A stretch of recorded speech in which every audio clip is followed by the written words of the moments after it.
प्यारे बच्चों, इसके पहले हमने पढ़ा हुआ था वैदिक काल के विषय में। आज हम पढ़ रहे हैं महाजनपद काल, जो कि 600 ईसा पूर्व से 325 ईसा पूर्व तक का ये समय है। इसके पहले हमने पढ़ा है जो वैदिक काल वो 3050 ईसा पूर्व से लेकर के का समय था वो, और हम फिर ये थोड़ा आगे का समय हम देख रहे हैं। हम पढ़ रहे हैं सामाजिक विज्ञान कक्षा 6वीं इतिहास खंड से महाजनपद काल। तो महाजनपद काल किस काल को कहते हैं? यहाँ पर देखिए काल शब्द आ गया, समय।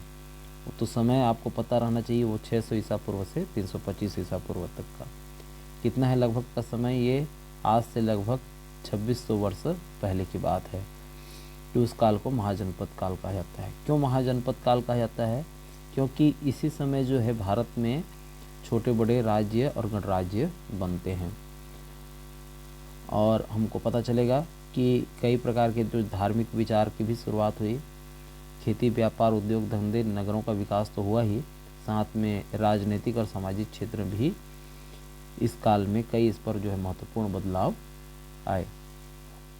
तो ये सब सारी चीज़ों के बारे में हम जानेंगे। अब आते हैं महाजनपद पर। तो महाजनपद जो गंगा यमुना के उपजाऊ मैदान में जो है फसलें अच्छी होती थी, तो उस समय क्या हुआ कि दक्षिण बिहार, जो दक्षिण बिहार है, जो वर्तमान में भी झारखंड राज्य है, तो वहाँ पर जो मिलने वाले जो खनिज है, मुख्य रूप से जो लोहा है, उससे औजार और हथियार बनाए जाने लगे। तो इससे क्या हुई कि इससे जनपद की शक्ति में बढ़ोतरी होती है, उद्योग धंधा भी चलता है, बहुत विकास होता है, और फिर वहाँ पर गांव की जगह नगर बसना शुरू हो जाता है। वे अपनी ताकत और आय को बढ़ाना चाहते हैं, जिससे क्या हुआ कि कुछ शक्तिशाली जो जनपद है दूसरे जनपदों को जीत लेते हैं, आक्रमण करते हैं उसको, और अपना जनपद को वो शक्तिशाली बनाते हैं। तो बड़े जनपदों को महाजनपद कहा गया।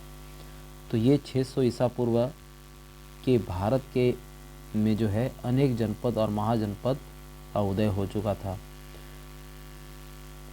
अब ये देखिए कि जो ग्रंथों के अनुसार उन दिनों पूरे भारत में 16 महाजनपद थे, सभी प्रभावशाली थे। तो ये कौन कौन से 16 महाजनपद थे, इसको तो आप जान ही जाओगे।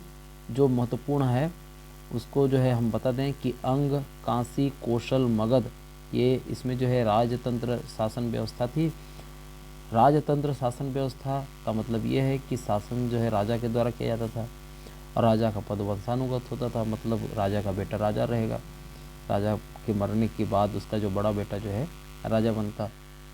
जैसा कि आपने देखा होगा रामायण में, दशरथ राजा के मरने के बाद जो राजा बना, उसमें से जो बड़ा बेटा जो है राजा बना, वह राम का बनने का था।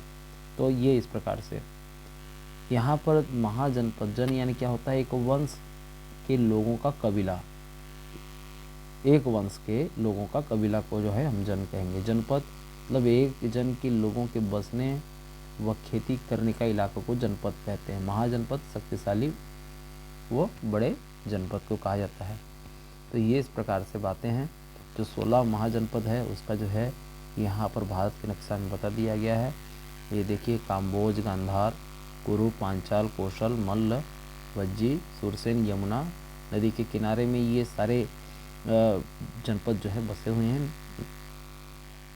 तो यहाँ पर जो भी महाजनपद है उसको लाल रंग के घेरे से जो है यहाँ पर बताया गया है, आप चित्र में देख सकते हैं।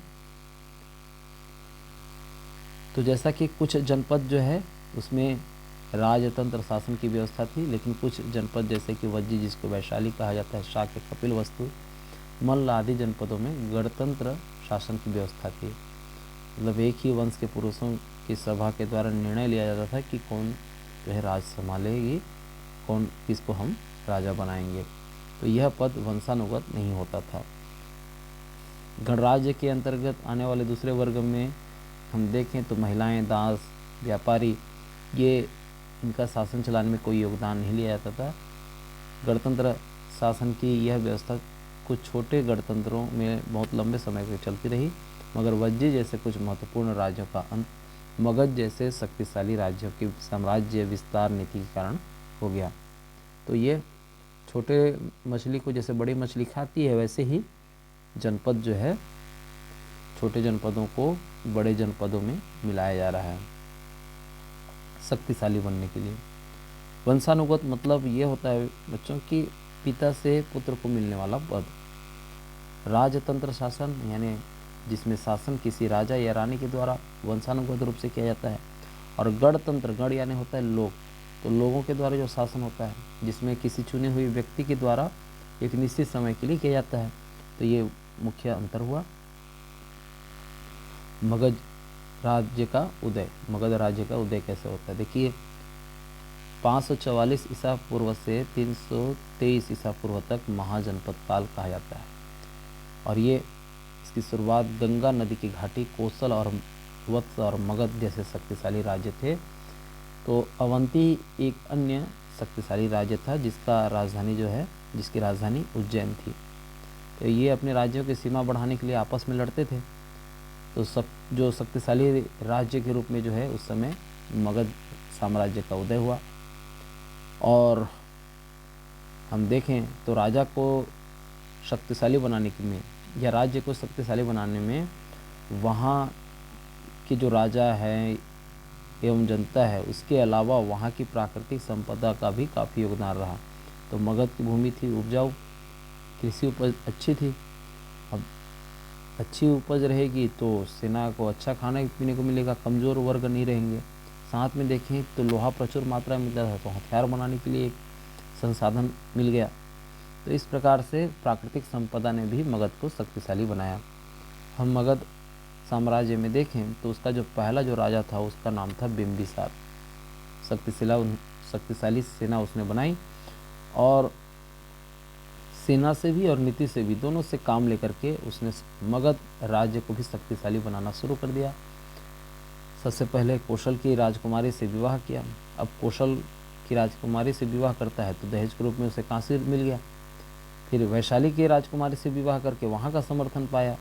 तो इस प्रकार से देखते हैं बच्चों कि राजा जो है अपने आसपास के राज्य को मिलाने के लिए वहाँ उनसे इस प्रकार से संबंध स्थापित कर रहे हैं, मित्रतापूर्ण संबंध भी रखते हैं। और फिर नहीं होता है तो पड़ोसी जनपद पर चढ़ाई करके उस पर आक्रमण करके भी राजधानी अपनी जो है उसकी राजधानी को जो है अधिकार में ले लेते हैं, जैसा कि यहाँ पर हुआ है। चंपा पर अधिकार कर लिया बिंबिसार ने। तो इसकी शासन व्यवस्था देखें तो हम देख पाएंगे कि वह योग्य शासक था। उसने राजगृह को अपनी राजधानी बनाया और चारों तरफ से पहाड़ियों द्वारा जो कि सुरक्षित थी, ताकि दूसरे जो शासक हैं वो उस पर आक्रमण न कर पाएँ। अपनी शासन व्यवस्था पर कड़ी नज़र रखता था और जो अपराधी रहते थे, जो नियमों को तोड़ते थे, उस पर कठोर सज़ा दी जाती थी ताकि जो है फिर से कोई नियम को तोड़ न पाए।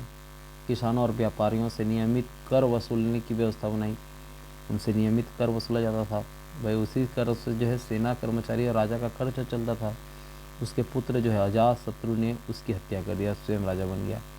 अजातशत्रु मतलब जिसका कोई शत्रु ना हो, तो वो उसका पुत्र जो है बिंबिसार को जो है क्यों हत्या कर दी? भाई राज पाना या कुर्सी पाने की जो लालच है वो उसने इस बात के लिए उसको जो है उकसा दिया कि भाई बिंबिसार के रहते रहते तो मैं कभी भी राजा नहीं बन पाऊँगा। और उसको एक प्रकार से हड़बड़ी थी, तो इसलिए उसकी हत्या करवा देता है और स्वयं राजा बन जाता है। देखिए कितनी राजलोलुपता भरी हुई है।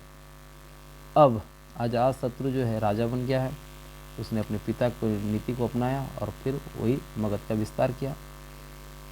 वज्जी गणतंत्र में फूट डालकर उसे अपने राज्य में मिला लिया और उसने अपने शासनकाल में राजगृह के निकट सप्तपर्णी गुफा में प्रथम बौद्ध सम्मेलन का आयोजन हुआ था। तो इस प्रकार से देखें तो अजातशत्रु के बाद मगध में कई और राजा हुए जो मगध राज्य का विस्तार किए। तो ये तो था महत्वपूर्ण बात। अब देखते हैं नंद वंश में क्या होता है। नंद वंश का जो पहला शासक था वो था महापद्मनंद। उसने अपनी विशाल सेना के बल से उत्तर भारत के कई राज्यों और दक्षिण में कलिंग जो कि उड़ीसा है उसको जीत लिया। तो मगध राज्य विस्तृत होकर के साम्राज्य का रूप ले लिया था, लेकिन नंद वंश का आखिरी राजा जो घनानंद था वह कर वसूलते समय अपनी प्रजा पर बहुत अत्याचार करता था, इसलिए प्रजा उससे काफ़ी दुखी थी। तो इसी समय चंद्रगुप्त मौर्य ने चाणक्य की सहायता से मगध पर चढ़ाई कर दी और युद्ध में घनानंद मारा गया और इस प्रकार मगध में मौर्य वंश की शुरुआत हुई थी। तो ये तो था उस समय की महत्वपूर्ण घटना। अब आते हैं महाजनपदों में किस प्रकार से जनजीवन था। देखिए, महाजनपद में जो शक्तिशाली कौन था? राजा था। और राजा जो है वो शासन करता था, न्याय भी करता था। उसकी सहायता के लिए मंत्री, सेनापति और अन्य कर्मचारी भी नियुक्त थे। लेकिन गांव में जो मुखिया था वो राजा और गांव वासियों के बीच में कड़ी का काम करता था, बिचौलिया का काम। तो राजा के जो काम करने के लिए और गांव के बीच में जो कड़ी का काम था वो कौन था? गांव का मुखिया। तो ये लोग जो है क्या करते थे? गांव के लोग मुख्य रूप से खेती और पशुपालन करते थे। कुछ लोग ऐसे भी थे जो शिल्पकारी, कारीगरी, धातु कर्म, बढ़ईगिरी, व्यापारी ये होते थे। तो ये धीरे धीरे आकर के गांव में बसने लगे और उन्होंने अपना काम धंधा शुरू किया। तो गांव जो है नगर का रूप ले लिया। तो उसमें से आप देखोगे कि उज्जैन है जो कि मध्य प्रदेश में है, चंपा, वैशाली, राजगृह जो बिहार में है, ये सभी महानगर कहलाते थे। क्योंकि इन नगरों की खुदाई से पता चलता है कि यहाँ के जो मकान हैं लकड़ी और ईंट और पत्थरों के बनते थे, कोई घास फूस झोपड़ी नहीं थी, मजबूत होती थी। तो इन चीज़ों को बनाने वाले कारीगर रहते थे। तो ये कारीगरों की जो है अलग अलग संगठन था जिसे श्रेणी कहा जाता है। ये लोग अपनी श्रेणियों में रह करके साथ साथ काम करते थे। आजकल जो इस श्रेणियों को जो है संगठन कहते हैं। तो ये इस प्रकार से हुआ। महाजनपद काल में व्यापार भी खूब फला फूला और पहले वस्तुओं के बदले वस्तुओं से ही लेन देन होता था, जिसको बोलते हैं कि वस्तु विनिमय होता था। फिर बाद में क्या हुआ कि धातु में चांदी और तांबे के सिक्कों का चलन शुरू हुआ और ये सिक्के धातु के टुकड़ों पर थप्पा लगा करके जो है चलाए जाते थे। तो ये आहत सिक्के कहलाते थे, पीट कर बनाया जाता था सिक्के को। फिर बाद में देखें कि इस समय जो है लोगों को कर देना पड़ता था। किसानों का अपनी उपज का छठा हिस्सा जो है वो कर के रूप में देते थे। शिल्पकार लोग जो है अपनी बनाई हुई वस्तुओं के रूप में जो है कर देना पड़ता था। जितने भी वो वस्तु बनाते थे उसमें भी कौन कितना बना रहे उस हिसाब से कर देना पड़ता था। व्यापारियों को भी देना पड़ता था। तो इस प्रकार से ये उस समय का शासन व्यवस्था जो है चलता था।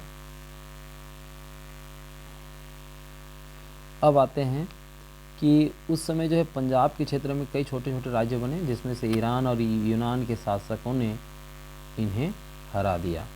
क्या है, जब विघटन होती है, शक्ति जब छोटी छोटी रूप में बढ़ जाते हैं, जैसे मगध महाजनपद काल था तो उस समय पूरे उत्तरी भारत में जो है एक साम्राज्य स्थापित किया था। तो विदेशी आक्रामकों की नज़र जो है झुक जाती थी, वो हिम्मत नहीं कर पाते थे आक्रमण करने के लिए। लेकिन जब छोटे छोटे राज्यों का निर्माण हुआ, जब मगध राज्य का विघटन हुआ, तो फिर ईरान और यूनान के शासक जो है आक्रमण करने के लिए आ गए, जिसमें से एक सिकंदर है। तो सिकंदर जो है मकदूनिया राज्य का राजा था, यूनान के मकदूनिया राज्य का। और वो क्या था कि वो विश्व विजय करने के लिए निकला था। तो उसने जो है मध्य एशिया के राज्यों को जीतता हुआ 326 ईसा पूर्व में उसने पंजाब के राज्यों पर आक्रमण किया। तो कुछ राज्यों को जीतने के बाद जो उसका सामना पंजाब के एक राजा पोरस से हुआ। तो कहा जाता है कि हारने के बाद जब राजा पोरस को सिकंदर के सामने लाया गया तो सिकंदर ने उससे पूछा कि आपके साथ कैसा व्यवहार किया जाए। तो पोरस ने उत्तर दिया जैसे एक राजा दूसरे राजा के साथ व्यवहार करता है। तो पोरस के जवाब से सिकंदर बहुत प्रभावित हुआ और उससे मित्रता कर ली कि बंदे में दम है इस टाइप का। तो वो फिर उससे जो है मित्रता कर लेता है। और इसके बाद सिकंदर आगे मगध की ओर बढ़ना चाहता था, लेकिन उसकी सेना ने आगे बढ़ने से इनकार कर दिया, थक गया था। मतलब वो विश्व विजय करने के लिए निकला था, तो लड़ते लड़ते आगे बढ़ रहे थे वो। तो आगे सेना के दम पर ही जो है कोई शासक लड़ेगा। तो सिकंदर को फिर लौटने के लिए विवश होना पड़ा। तो सिकंदर के बाद फिर यूनान और भारतीय राज्यों के बीच जो है नए संबंध स्थापित हुए। भारतीय और यूनानी समाज के बीच विचारों का आदान प्रदान शुरू हुआ, व्यापारिक संबंध भी बने। तो इस प्रकार से देखें तो उत्तरी पश्चिमी क्षेत्र में यूनानी और ईरानी लोगों की बसाहट भी शुरू हुई। इन लोगों ने आगे चल करके भारत के इतिहास में फिर महत्वपूर्ण भूमिका निभाते हैं। तो यह था बच्चों महाजनपद काल के बारे में। हम आगे और भी पढ़ेंगे। आप चैनल में नए हो तो सब्सक्राइब कर लो।